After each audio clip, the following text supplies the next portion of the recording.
Back to throw Garoppolo under some pressure. He is brought down by Quinnen Williams. Off Gore, up the middle, over his shoulder. What a play by Jamison Crowder. The second quarter of the 2020 schedule begins on Sunday for the New York Jets as they welcome in the Arizona Cardinals. What's up, everybody? Welcome to the Numbers Game presented by Bet365. I'm your host, Dan Graca.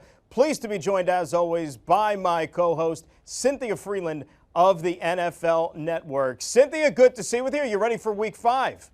I'm ready. Let's go. Let's get the second quarter started. Well, before we look ahead to week number 5, of course, we rewind and look back on last Thursday night's affair for the New York Jets, a 37-28 defeat at home to the Denver Broncos. But there were some positives in this game. The offense went over 300 yards for the first time all season long. And they also picked up their first lead of the season, believe it or not. And that came very early on in the first quarter on a Sam Darnold 46-yard touchdown run. One of the most highlight plays you're going to see all season long. I mean, Sam Darnold became one of just 3 quarterbacks over the past 5 seasons to have a 40-plus yard touchdown run. The other 2, it's some pretty good company. Lamar Jackson and Deshaun Watson. It was really fun to watch, actually. I'm not going to say I was surprised, but 46 yards is a really long touchdown run. In fact, it is the longest in Jets history.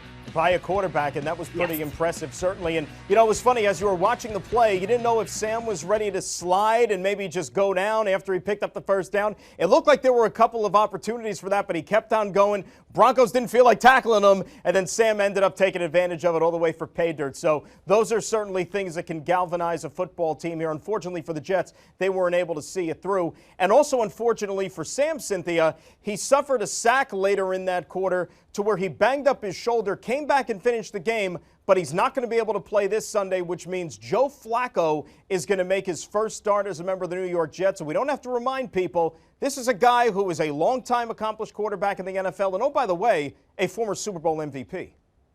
Super Bowl MVP. Also, one of the low-key interesting facts about him, he's super tall. He's one of the tallest quarterbacks in NFL history. He's over 6'6", and kind of an interesting note there, because Adam Gase actually has experience with super tall quarterbacks. Absolutely, and certainly Joe FLACCO last year, member of the Denver Broncos. Of course, Adam Gase was once a successful offensive coordinator with the Denver Broncos, working with a guy by the name of Peyton Manning, among others here. Also in that game last week against Denver, Jamison Crowder made his return to the lineup. And the thing that we know about Jamison Crowder so far in 2020 is when he plays, he produces. He's played 2 games this year. He's gone over 100 yards in both games. And you could just see that chemistry continuing to develop between he and Sam Darnold. When I trace Jamison Crowder using computer vision to see how he runs routes, he's super precise, which really helps Sam Darnold have consistency in the knowledge that that precision of the route running, he's going to be there. It's someone reliable. That's why the chemistry works, because he's living up to his end of the bargain. Another guy who actually filled in and played very, very well on Thursday night, guy by the name of Jeff Smith at the wide receiver position. It was only his second NFL game, and boy, did he have a big one. 7 catches for 81 yards. Not too many people, I think, know his story nationally, Cynthia, but this is a guy who went to Boston College as a quarterback. I know BC is near and dear to your heart, but then he transitioned to a wide receiver there, was an undrafted free agent, and now the Jets are the ones who are reaping the rewards there. Joe Douglas did a great job on this one. Prior to this game, he had 1 career reception. The interesting part about Jeff Smith is how fast he can run. He's kind of one of those people that you didn't hear about, right? You hear those kind of combine risers where they run a blazing fast 40. Well, that wasn't the case because he didn't have the opportunity to show what he could do. But on the field where it really matters, he was super fast. All right, stay tight. We got a lot more to do here. We're just getting started on this version of the Numbers Game. When we come back, we'll dive a little bit deeper into Sunday's starting quarterback, Joe FLACCO, his first start in green and white. And we'll also look back on a little bit of the first quarter of the season for the Jets and some of the standout performances and trends along the way. This is the Numbers Game presented by Bet365. Join Bet365 now and discover the power of the world's favorite sportsbook. Watch thousands of live games, build your own bet. You can even bet on games while they're still being played. Seriously. And if you can't watch the games live, we'll alert you of any changes. Nice. We're the world's favorite sportsbook, and this is no ordinary betting app. And welcome back into the numbers game presented by Bet365. Dan Graca alongside Cynthia Frelund of the NFL Network. And Cynthia, we talked about it earlier in the show. Joe Flacco is going to make his first start for the New York Jets as Sunday's starting quarterback. Now, this is a guy who is going to be the 7th different starting quarterback for the New York Jets since 2016. We got into it a little bit, though, in the previous block. His resume, though, speaks for itself, don't you think? A Super Bowl ring is a pretty good thing. A Super Bowl MVP is a very good thing. So yeah, he has a pretty nice resume there, a pretty shining resume. One thing that really stands out to me is his consistency, though, especially when you look to see last season, which is the closest one to this season, of course. You saw a lot of sacks when he played those 8 games in Denver. He was a 9% sack rate, 26 times he was sacked, and he only had very few, under 2% of interceptions. So if you see sack rate, interceptions, usually those two things are correlated. Keeping that sack rate when the sack rate's high and keeping the interception rate low, that's a good sign. That means he takes care of the ball and will be a nice, consistent floor to help kind of bridge the gap until Sam Darnold can return. All right, let's do our first prop bet here for this game. How about Joe Flacco, number 5? What do you think? Over, under 211 yards passing on Sunday against the Cardinals.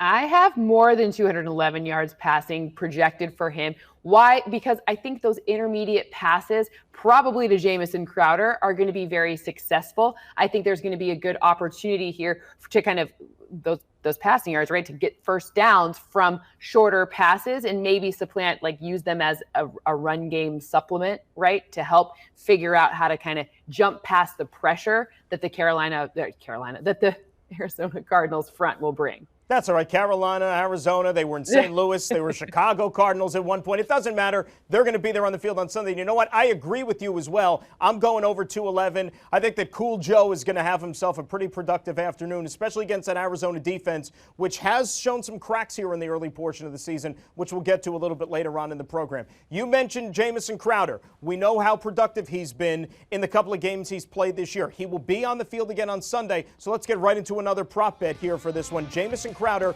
over under, let's say 71 yards receiving in Sunday's game.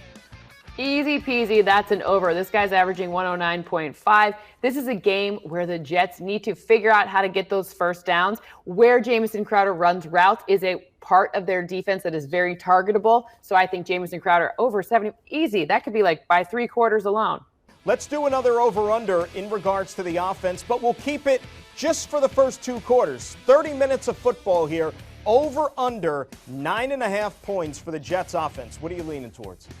I'm going to go for the over in this case. Why? Because if you look to see what happened with the Broncos last game, and I know it's a different quarterback, but when you look to see what happened on 3rd down, so converting 3rd down into first down, 6 of 11 in the first half. That's very efficient. That's the kind of thing you want to see. The closer to or above 40%, that's great. 6 of 11 is far over 40%, so you want to keep rolling. And I think the scripted part of the offense, where Adam Gase can game plan right now, that's going to be where they have the advantage. So I think at least 10 points in the first half. I don't think that that's unrealistic at all. I think that that's probably a safe bet there, but probably somewhere in that neighborhood. I wouldn't go too much higher yet. And aside, this team hasn't necessarily, at least on the offensive side of the ball, had a lot of practice reps with Joe Flacco, right? This is a guy who really didn't practice in the month of August because he was still nursing that neck injury. So might take them a little bit more time to get acclimated, to get rolling offensively. You could see some good production once the clock says 0, but it might actually come in the second half of that game. It'll be interesting to see how it plays itself out here. Where we're going to go on the numbers game when we return is going to be zeroing in on the opponent, the Arizona Cardinals. They come east on Sunday. What do the Birds have in store for the New York Jets? That's next on the numbers game, presented by Bet365. Woo! Yeah! Let's ride, y'all. Let's ride. Here we go, Takes the snap and drops the throw. Under pressure, tries to avoid a sack and somehow does. Scrambles to his right, makes a man miss. There goes Garner to the 40, to the 30, breaks a tackle at the 20, 10, 5, unbelievable! Touchdown! That boy got running back vision, baby. Hey, Sam, why you that? Gotcha. Woo!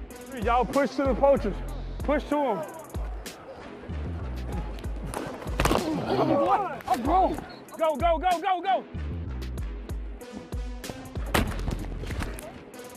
Woo! Come on, hey man, why you throwing me the ball, bro? We gotta take it one play at a time, one drive at a time, bro. They rush 5. Rippon looks right, throws right sideline, and it's intercepted. Down the sideline, it's Desir. He gets to inside the 20, at the 10, 5, touchdown. Come on. It's a Jets pick 6. Right here. Let's go. That's talking about.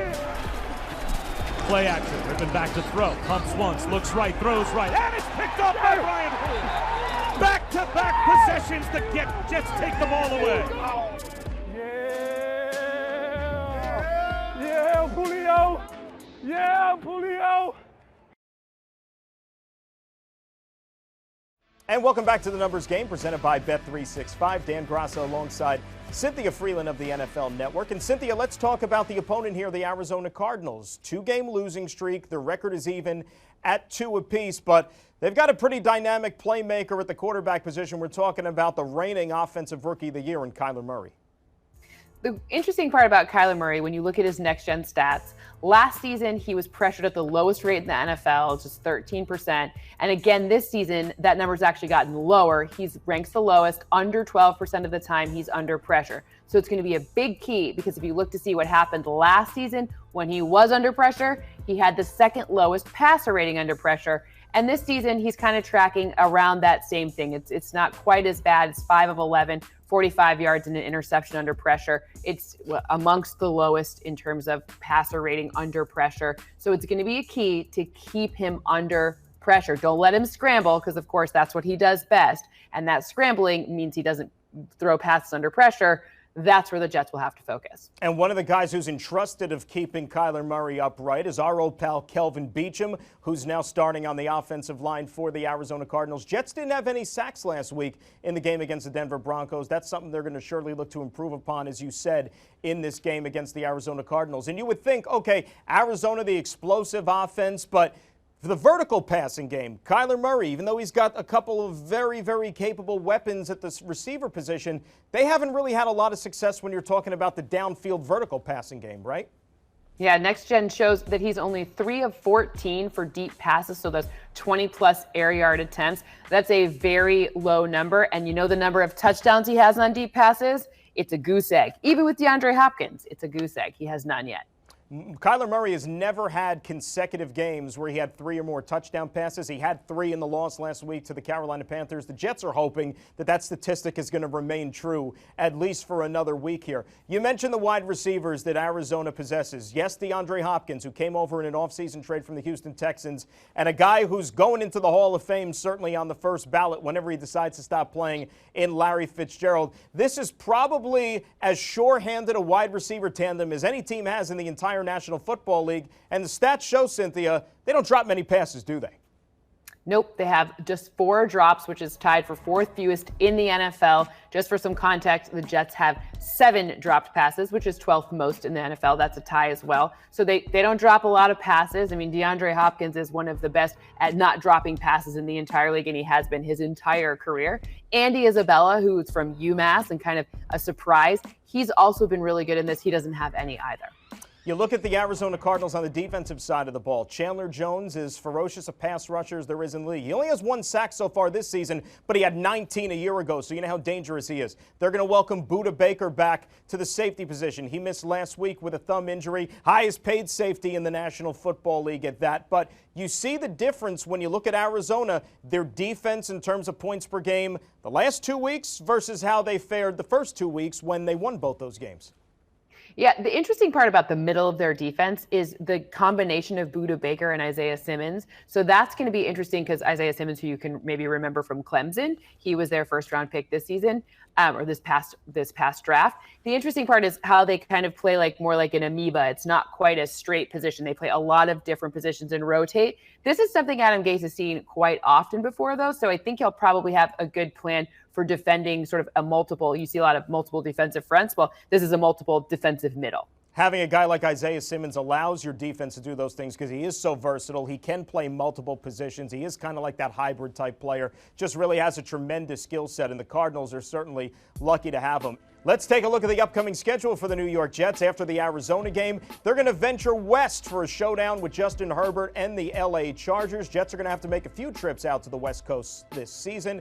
Then they're going to come back, and already a rematch is in store against the Buffalo Bills, the team the Jets squared off against in week number 1. Should be a fun one on Sunday. Cynthia, enjoy the game, and we're right back at it here next week to get you ready for that Chargers game. I think that we're going to see a nice sack of Kyler Murray, too. I just wanted to make sure we got that in there. We're writing it down, and we're going to hold you to that one, definitely. For Cynthia Frelund, I'm Dan Graca. We hope you enjoyed the numbers game presented by Bet365. Enjoy the game, everybody.